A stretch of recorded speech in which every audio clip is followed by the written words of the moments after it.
platform. South Africa's femicide rate is 5 times more than the global rate. Every 8 hours, a woman is killed, and at least half of those women die in the hands of their intimate partners. Femicide is a killing of women in relationships by their partners. My name is Baliswa Ntlahla. I will be your host for today. This is the platform with the PH. This year only, we have seen so many cases of women dying in the hands of their partners, like Karabo Mukwena, who was killed by her partner. Today we'll be discussing this topic with our lovely panel here. And on my left side, I have Letitia. Letitia, can you please introduce yourself too? I'm Letitia. I'm not originally from the Western Cape. I'm from the Eastern Cape. I'm here to study, and I do think that this is a very important topic, especially for women, because women out there are getting judged very easily, and whatever we do, guys depend on everything we do. But I honestly think that women are more powerful than males. Thank you very much. And we have Tsidiso. I hope I pronounced your name right. Can you please introduce yourself? Oh, my name is Tsidiso Victor Maneli. I'm a filmmaker. I'm here to stand for the man. I believe nobody is speaking for the man, and it is about time somebody speaks about the kind of abuse we are also suffering from. Okay, thank you so much. On my right, I have Nicole. Nicole, can you please introduce yourself? I'm Nicole, I'm a student and... And I have Nandi. Nandi, can you please introduce yourself, please? Hi, my name is Nandi Pakibushe. I'm also currently a student. Yeah. Okay, you have had all of their names. And Letitia, what do you understand about femicide and what do you think causes it? I think lack of communication is the main thing, because in relationships, people have the lack of communicating because one has a cell phone who has certain pages on social media and the other one doesn't, which creates like tension, and there's confusion within the relationship, which causes from both sides, the male and female side, to do unexpected things. Things like, say for instance, throwing the phone against the wall is a very good example of that. Because like last year, a friend of my mom, her husband killed her for just a simple reason, because of a cell phone. I mean, seriously, why is that important? I mean, if you want to be in a stable physical relationship, you have to communicate with your partner to have a better understanding in a relationship. So I honestly think that to build a relationship and keep strong, it comes from both sides. Oh, so you are saying communication is one of the things that affect that end up in people getting killed. Okay. What's your take on what Letitia is saying? I'd first like to say I am against the killing of women and children. I am against raping women, and in fact I'm against any kind of violence against women. But I think, and this is my opinion, I think we see so much femicide in South Africa because men are crying. This is a cry, you know. There's nothing men can do except to cry. Now, I'm not justifying their killings, but I'm saying a lot of South African men suffer from mental, emotional, verbal, and even physical abuse from their homesteads to the workplace and even in society. And at this present moment, there is no organization that is advocating for the male boy child or even for the males. So society needs now to look at this in both ways. You know, we need to understand that there is a problem that we are not addressing about our men, and we need to address that problem instead of attack it. She said a good point on communication in relationships. Communication is very vital.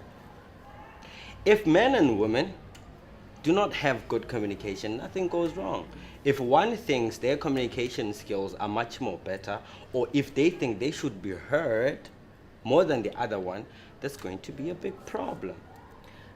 Would you say that an ego plays a big role as a man, that when they have problems, they don't talk to other people. Because it's true, there isn't many organizations that actually help men, but at the end of the day, you are, as an individual, have to take responsibility for your actions. Do you think that ego plays a big role, and do you think that men need to talk more with each other, at least? Well, in some cases, it can be justified to ego, but I think the biggest problem right now is that when you're a child, nobody's teaching a boy child how to behave. You are thrown with so many things, and you just digest them. There is social castration that is taking place of men. There is economic castration that is taking place, right? Yes. So now we need to help the boy child. We need from grassroots level to teach these young boys how to behave, to teach these young boys how to take care of women.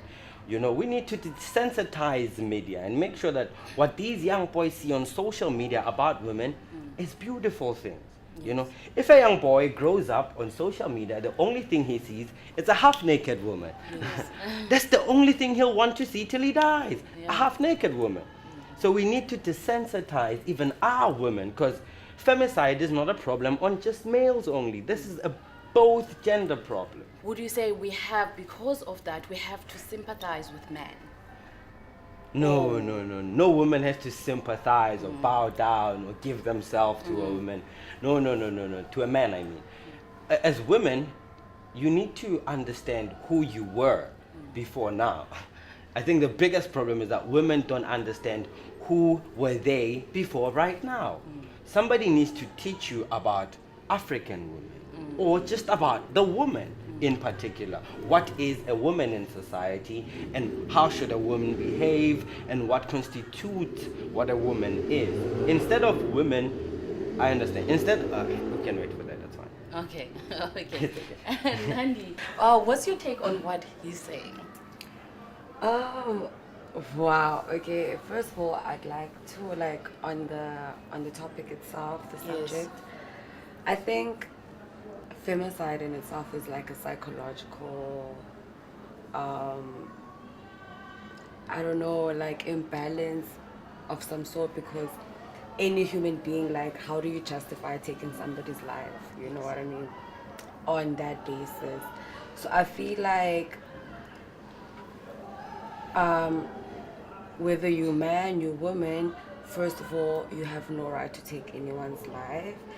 And then secondly, on this topic, it's very sad for me because as it's been seen in the media and whatnot, that all of these killings have now been very dominant within the black community.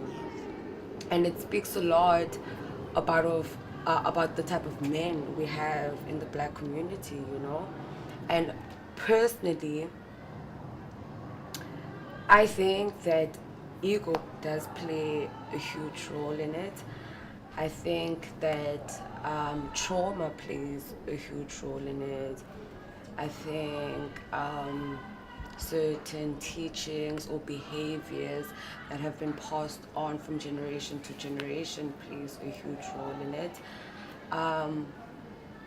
And I do feel that men are to blame for it, and as well as the women, I think, to a certain degree, because I feel like the black woman has been very submissive, or like doormat kind of personality, where they just allow a lot of things to happen to them because, okay, you have to respect the man, and you know, you have to bow down to the man, and you know, the man is the head of the household, and you know, so therefore they kind of perpetuate certain behaviors within the men, and these behaviors are then passed on to their boy children. And so I feel like, I don't know, it's a psychological problem that needs to be addressed, because you can't speak about killing someone over a phone. You know, for instance, like, how do you justify? There's no justification, you know, for like something like that. Yes. like for any other thing as well. You know, it could be like cheating or I don't know, like power struggles within the relationship, one partner wanting to feel dominant over the other.